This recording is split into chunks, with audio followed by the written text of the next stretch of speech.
Want to welcome everybody here today to this press conference and speak out for Baltimore Saving Lives Campaign. Really, we're saying end vaccine apartheid, and I love the slogan that Doc Cheatham has here, give Baltimore the damn vaccine. This is our opening statement. As community leaders and organizations, we have come together to form a Baltimore Saving Lives Campaign. We both seek to expose and highlight the problem of the disparity in vaccine distribution and put forward solutions. It is no secret that Black, brown, and poor communities of Baltimore have been left behind. The facts are there and the urgency is real. In the last year, the life expectancy for Black people has dropped a full 2.7 years due to COVID. This is the first time in U.S. history that we have seen such a sharp decline. We will work with everyone who is interested in doing the work so that our most vulnerable elders, those without digital access, without transportation, low-wage and essential workers, in public housing, in the streets, and those who are being forgotten in the patchwork of confusing delivery systems get the vaccine. Our goal is to see that everyone who wants a vaccine gets a vaccine. Our goal is to beat COVID in Baltimore. From the very start, those most in need have been pushed to the back of the line due primarily to the method that vaccines have been rolled out. Complex, confusing, and impossible internet sign-ups, phone lines that people are unable to get through, lack of transportation, and lack of vaccine allocation to actual city residents. Our goal is to see that everyone gets the vaccine. Our proposals are based on that larger goal. We must be proactive and think beyond the initial rollout, which has been a failure that has obviously left out the people of Baltimore. We need to prepare now and not wait. These are our initial proposals. Include at the M&T site for Baltimore residents first. Allocate more vaccines to close the disparity. We want one dedicated 24-hour city hotline to schedule vaccines based on the 311 model with adequate staffing. Plan to extend hours for all sites. Door-to-door vaccinations. Accessible community vaccination centers. Churches and closed recreation centers, Coppin State University on the west side of Baltimore, the Men's and Family Center in East Baltimore. Housing projects. The zip code priorities set at the convention center site have left off many of the major housing projects, including Douglas Homes right here. With the detection of the virus at Latrobe Homes, it is urgent that the city and state set up mobile units to cover each area. We will provide a list of public housing units to both the city and the state and to the press. We want free Uber transportation. Baltimore County is already providing free Uber transportation. We want to expand categories based on need. The city has the ability to use its own guidelines based on the fact that many of our residents are at greater risk. For instance, the COVID death rate for Black, Latinx, and low-wage and essential workers is higher, regardless of age. In Washington, D.C., Mayor Bowser lowered the age for vaccinations in the heavily Black wards based on the fact that the death rates for the Black population were higher and that the life expectancies for the Black community was shorter. We must think out of the box, including exploring other vaccine sources if needed. We're asking that homeless and people with addictions, that plans must be made now so that we can immediately go into action when one-shot vaccines are delivered. Many states have already begun using the Johnson & Johnson vaccine. Prisoners. While the prison system is run primarily by the state, a large percentage of the population that are incarcerated are from Baltimore City. We must strongly advocate that all prisoners be vaccinated and have adequate PPE. Low-wage and essential workers not formerly covered. Many of these workers suffer from underlying health conditions, yet they are forced to go to work with no protection. This includes grocery workers, retail clerks, fast food and restaurant workers, bus drivers, and many others. Let's get them vaccinated as soon as possible. Involve the unions in making plans to protect their workers. Listen to our teachers, not until it's safe. And what we finally want is weekly briefings with community leaders on progress and problems. We are urging weekly briefings with the Save Our Lives campaign and other representatives of the city and state, including the Baltimore City Health Department, representatives of the mayor's office, the governor, and the National Guard. These briefings should be open to the press. We are developing a volunteer network of students, doctors, nurses, nursing assistants, EMT, and firefighters who are willing to roll up their sleeves and get the work done. Please text us if you're interested in being a volunteer at 410-218-4835. I apologize for delivering that so difficultly in this wind and, because we're freezing out here. But at any rate, we're very, very serious. We're not going to rest until our goals are met, and that is to get the people of Baltimore City vaccinated. And so we have several different people today who will be speaking directly about the situation. Reverend Annie Chambers is going to speak first. We also have with us Dr. Marvin Cheatham, who's already been in the trenches and actively will talk about what he's been doing. Leon Purnell, who represents the East Side with the Men's and Family Center, and we have several other guest speakers who are on their way. So I'm turning the mic over to Reverend Chambers before we call him the next speaker. The reason we're here is very critical, special for people in this communities and all public housing communities. And that's what I'm speaking about. It has already been proven that there's wastewater, COVID in their wastewater. There's 10 people in this development alone that I know have passed, that has not passed but have had COVID. And out of that 10, I know that 4 of them is already passed. Now, we can't get vaccinated. You got seniors, you got families, children, and all here. We're asking why. We can't get on the list. Whenever you call, you don't get through, and they say go on the computer. This is public housing. Not everybody has a computer or even can afford one. And the problem is, the problem is that we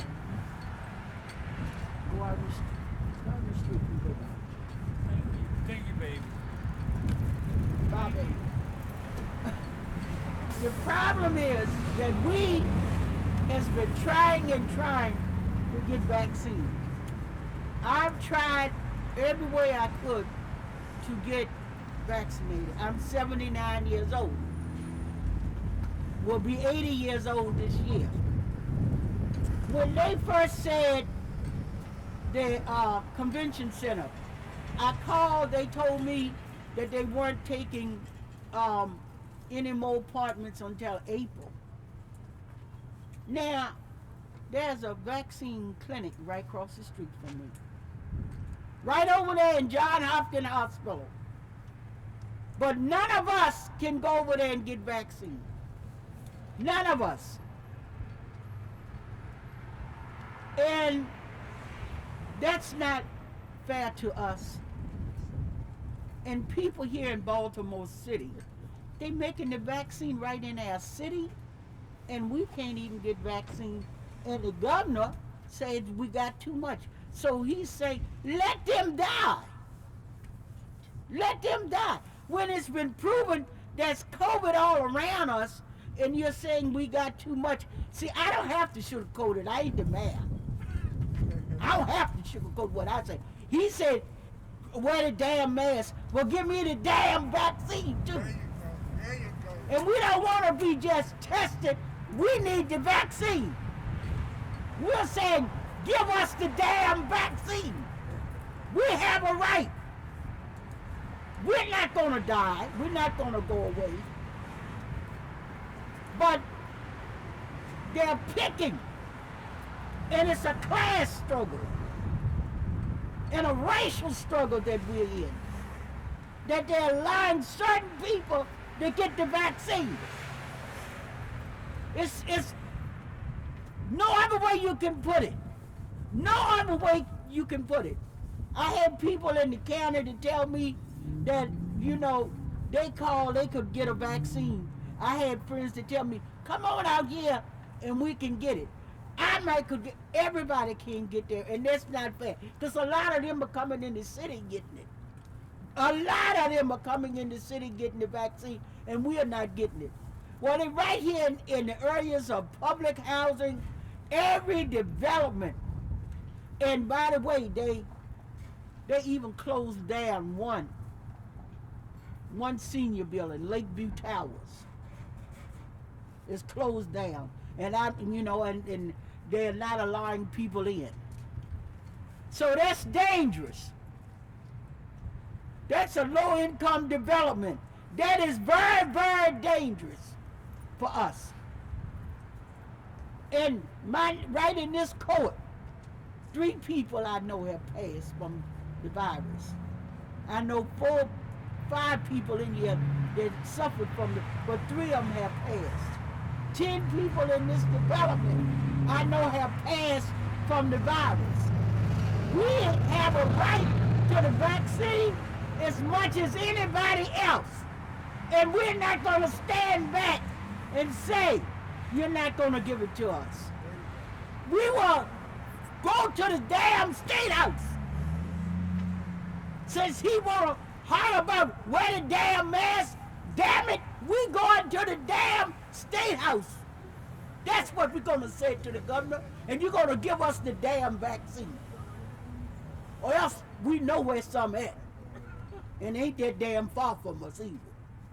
So we'll go there. And we'll go there. You understand?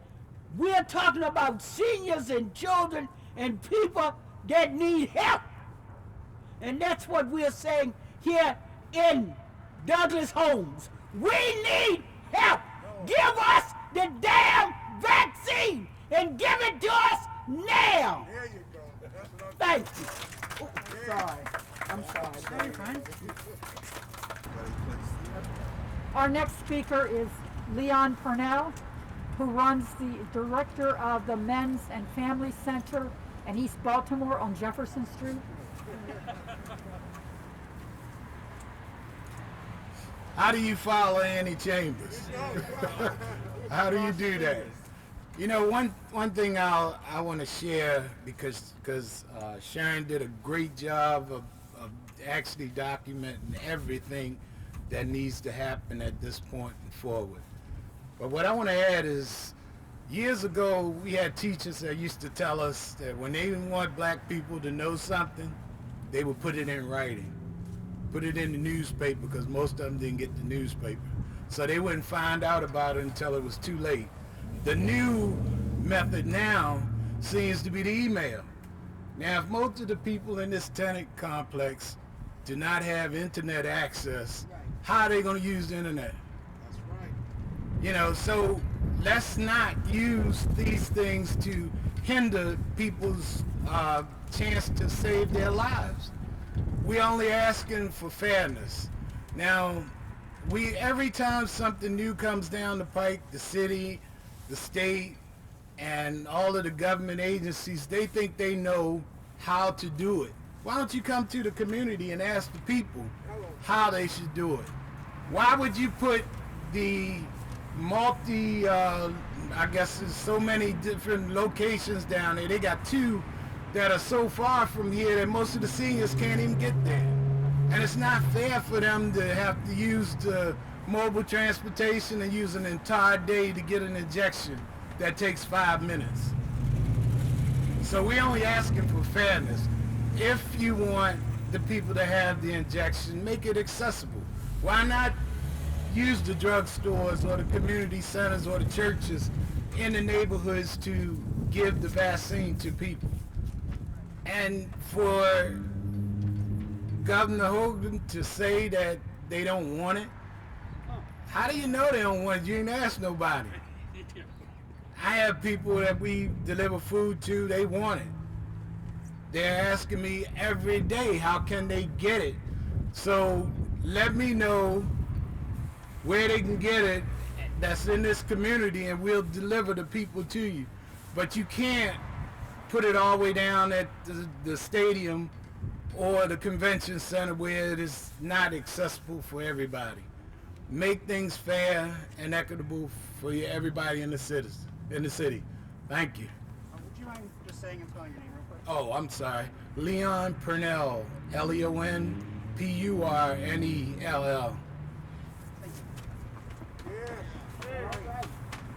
I'd like to call on Dr. Marvin Cheatham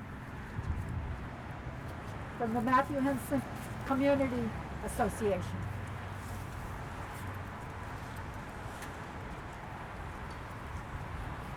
My name is Marvin Doc Cheatham, Cheatham.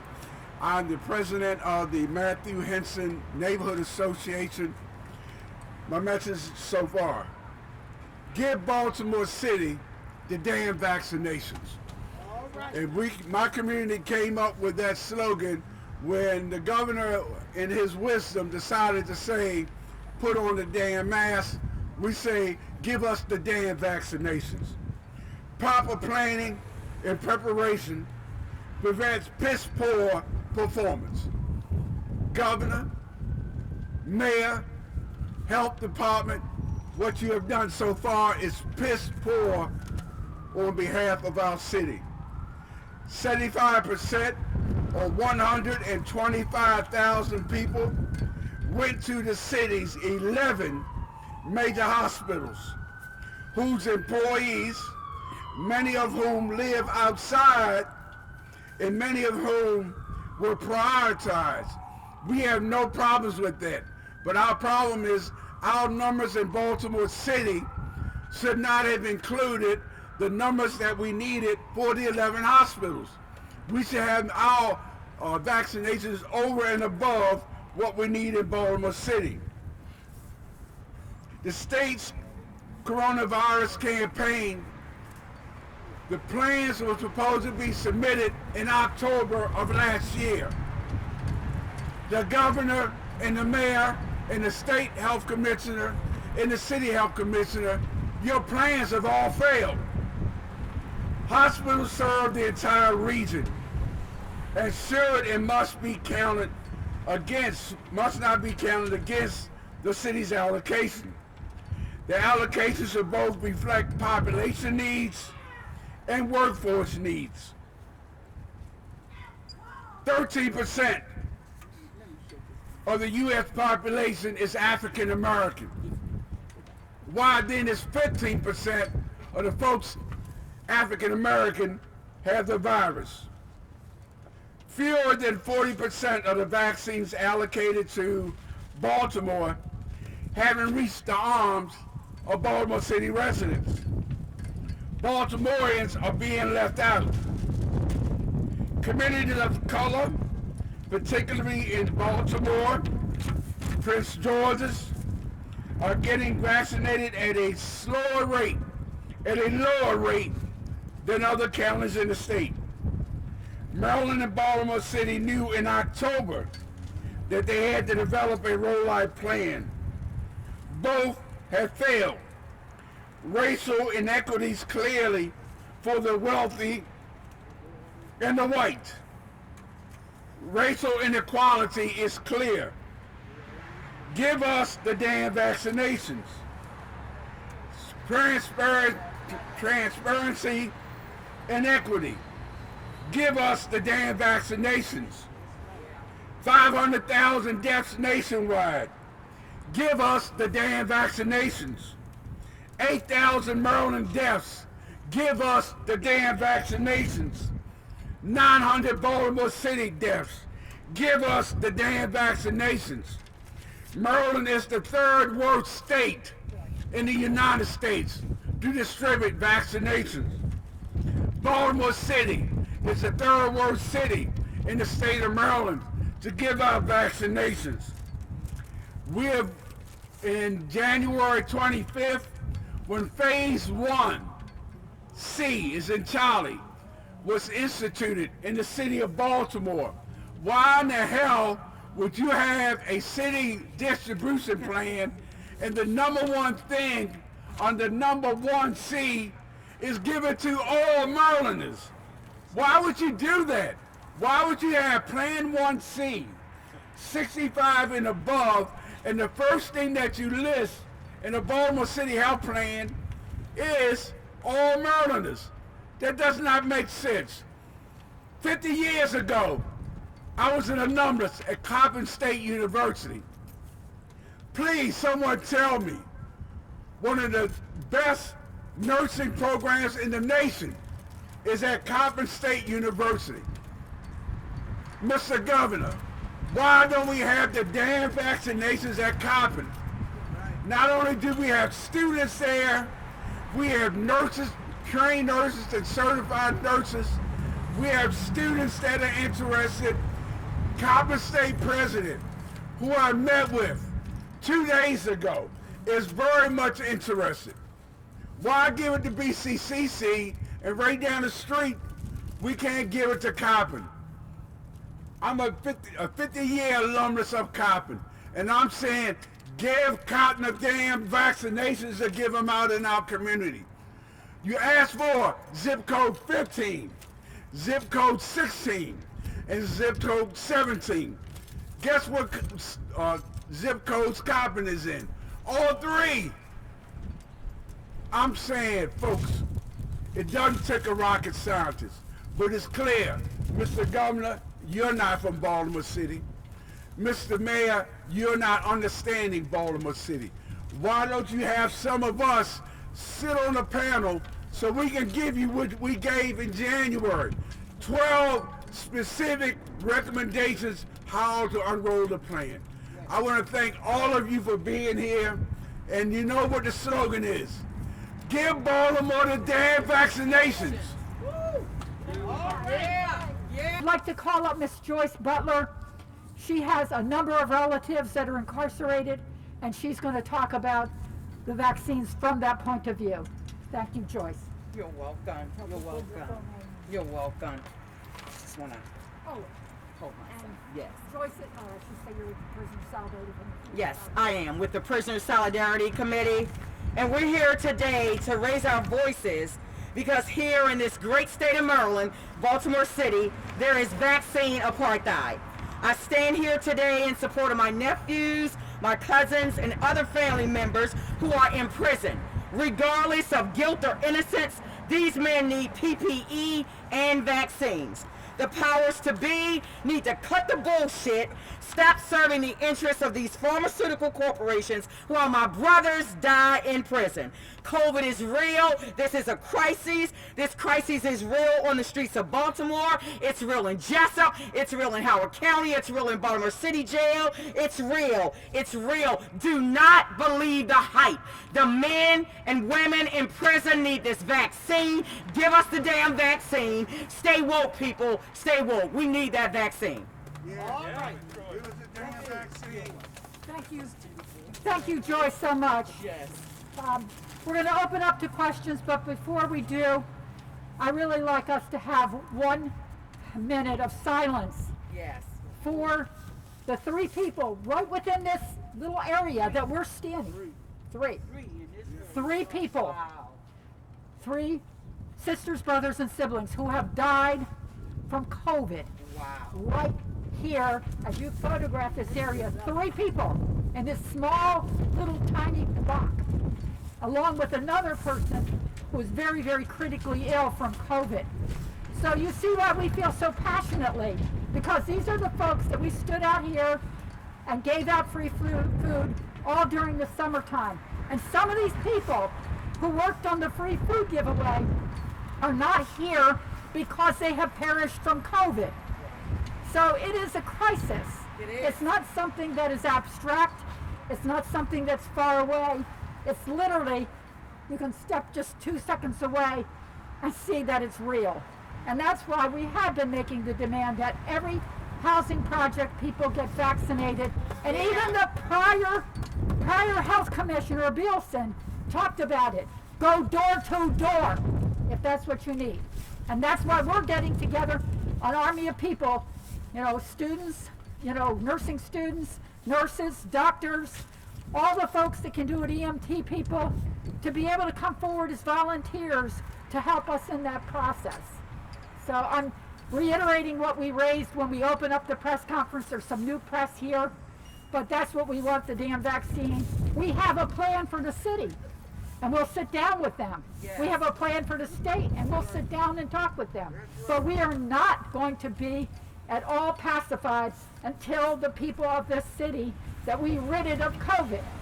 And we know the vaccine's not the only way, but we need the city and the state to help in that process. They need to give us the damn vaccine, as everybody's been saying over and over and over again. And we want everybody. I don't care, the homeless, those who have addictions. Once the Johnson & Johnson vaccine is available, Yes. they need to get it. We have centers already. Leon Purnell and the Men's and Family Centers has the capability. They have ambassadors who've gone door to door to get it out. Dr. Cheatham's talked about West Baltimore. In West Baltimore, we have Coppin, and they're willing. And the People's Power Assembly and the Prisoner Solidarity Committee will get the volunteers. Yes. We will get the volunteers. We know we'll get the volunteers. So we need to get it done. We need that dedicated 24-hour hotline. We need to open up the sites to way past work hours. You can't close them at 4 or 5 o'clock and expect people, fast food workers who, by the way, a lot of fast food workers are 65 and over. Trust me, believe me when I say that. And they can't get it. We need those sites open, and we got to prepare for the next stage beyond 65 when we need people to get vaccinated. Right. Yeah, and we have mobile vans. Yeah, they got Yeah, multiple vans. Sisters in Outreach, we have the people. So I'm going to tell you, we are not going to rest until we accomplish this. And if we have to be at everybody's doorstep, their house, whatever, we're going to do it until it happens, because it's not abstract for us. Our people are dying Churches in are this willing. city. Churches Churches are willing to do it. And think out of the box. We have to find another source to get the vaccine. I don't care if we have to order it from some other country abroad. We need to get it. So anyhow, I'd like to ask us for a moment of silence for the people who've died right in this block.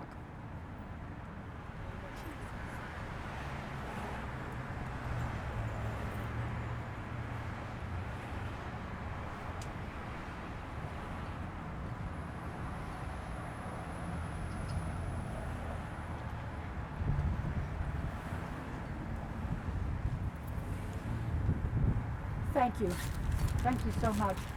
We're going to open up to questions or comments.